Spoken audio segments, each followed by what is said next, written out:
welcome back to my channel. So let's talk about Mr. Biker Rick in this last episode of Love After Lockup. So Rick decided he wanted to go shopping and get Raydean some stuff because she's about to be getting released from prison and going to the halfway house, and this girl literally has nothing but the shirt on her back, and she wanted 5 of everything: 5 shirts, 5 pants, 5 bras, 5 panties. And Rick has no idea how women's sizing works, so he brought his roommate and BFF Ramona along to the store to help him shop. So even though, I was like, man, 5 outfits don't seem like a lot, especially when she doesn't have any clothes. But I guess the halfway house has restrictions on how much you can bring because you're sharing rooms and closets with other people, so they're really limited on space. And Rick kind of seemed like he was happy that he only had to buy her 5 of everything because he isn't made of money. And you can already tell he's already stressing about how he's going to afford all this. And at the end, when he did finally make his purchase, he had to put everything on his credit card. So the producers asked Rick's roommate Ramona what she thought about Raydean, and she's already throwing shade. She sat there and said that when she first saw Raydean, she thought she looked a little bit on the trashy side, and she isn't used to living with women. She's not a girl's girl at all. She said when it comes to women, they can either be best friends or it can just be a plain disaster. So then Raydean called Rick while he was shopping for her, and you can tell Rick really likes Raydean because his face lit up like a Christmas tree when she called. And when they were talking, Rick revealed that he had his roommate Ramona with him, helping him shop for Raydean, and Raydean was not happy about this at all. She said that, doesn't that make you feel weird that you have another woman with you shopping for me? And Rick was like, well, I didn't want to feel like a creep, so that's why I brought her, and plus I don't really know anything about women's clothes. And I bet that Rick probably wanted Ramona to pick everything out for Raydean as well. That way, if she got something wrong or something that Raydean didn't like, Rick can just blame it all on Ramona. And then Rick revealed to the producers that it's probably going to be an issue in the future with Ramona and Raydean because Rick feels like Ramona, his roommate, actually kinda has a crush on him sometimes. And there ain't no kinda sometimes. If she has a crush on you, dude, it's either she does or she doesn't. And if that's his best friend and he knows her like he says he does, then she probably does have a crush on him. And that's probably why she automatically went to dragging Raydean, saying she looked trashy instead of being happy for Rick and his relationship. And then while Rick and Raydean were on the phone, Raydean was explaining her concerns about Ramona feeling like she has the upper hand because she's Rick's best friend and roommate. And Raydean said she ain't about to listen to nothing that Ramona has to say to her. And you already know with Rick having Ramona as a best friend and roommate, she's going to be the first person that Rick goes to when him and Raydean get in an argument for some advice, since that's pretty much the next closest woman in his life besides Raydean. And I'm pretty sure Rick was doing some foreshadowing because he said there are probably going to be some bumps in the road when Raydean does move in because her and Ramona are both strong-willed and opinionated people. So then Rick and Raydean, they got off the phone, and Rick went to go check out all this stuff that he just got for Raydean that Ramona picked out, and it ended up being just a few dollars short of $800. That's a pretty penny right there.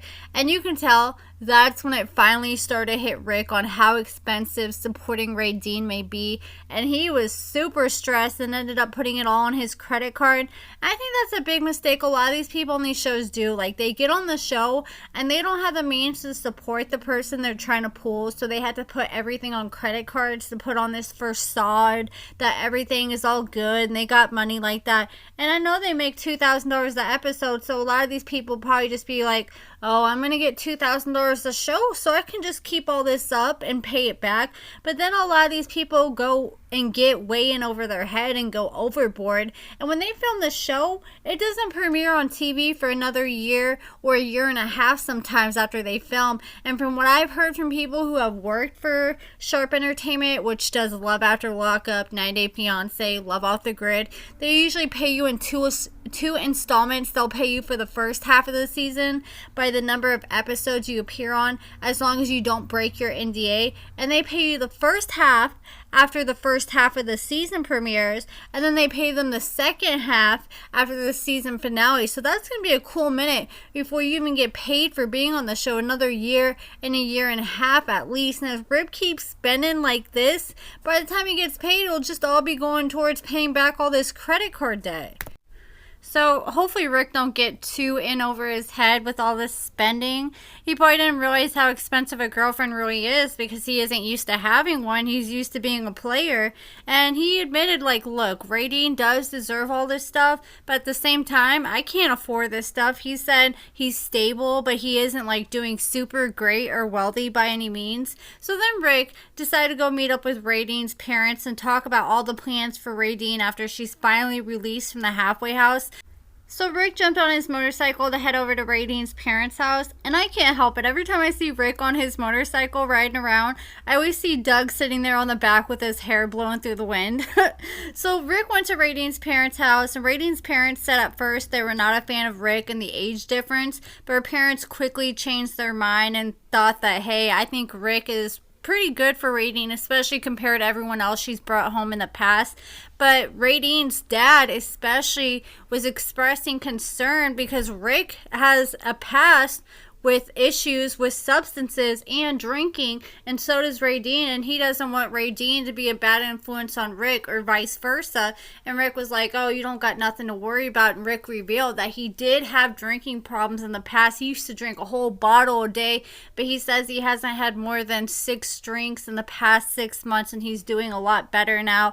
And then while they're talking, Rick's talking about his plans for when Raydean gets out of the halfway house and moving in with him and Ramona. And Raydean's parents were surprised by all this. They're like, moving in with you? What? She's moving in with us. She doesn't need to be living with you. And so I guess they didn't talk to each other. Raydean's telling her parents one thing and telling Rick another. And so now they're all confused on where Raydean's going to go when she gets out of the halfway house. And then so Rick went back home after that, rode on his motorcycle, and when he got home, he's all preparing for Raydean to get out. In just a few days, he's all excited. And then all of a sudden, he gets a really bad phone call from Raydean, and she reveals that she's not going to be getting out as planned because there's a COVID outbreak in her cell block, and now that she has to be on some kind of medical COVID thing, probably like some kind of quarantine, and she said she may not be getting released for another year now. I don't think they're going to keep her for another year. They'll probably just keep her for like another 2-3 weeks for the whole quarantine time, but still, at the end of the day, that still sucks. You're so excited to get released, and the day is finally here, and then you have to find out you have to wait even longer for things that are out of your control.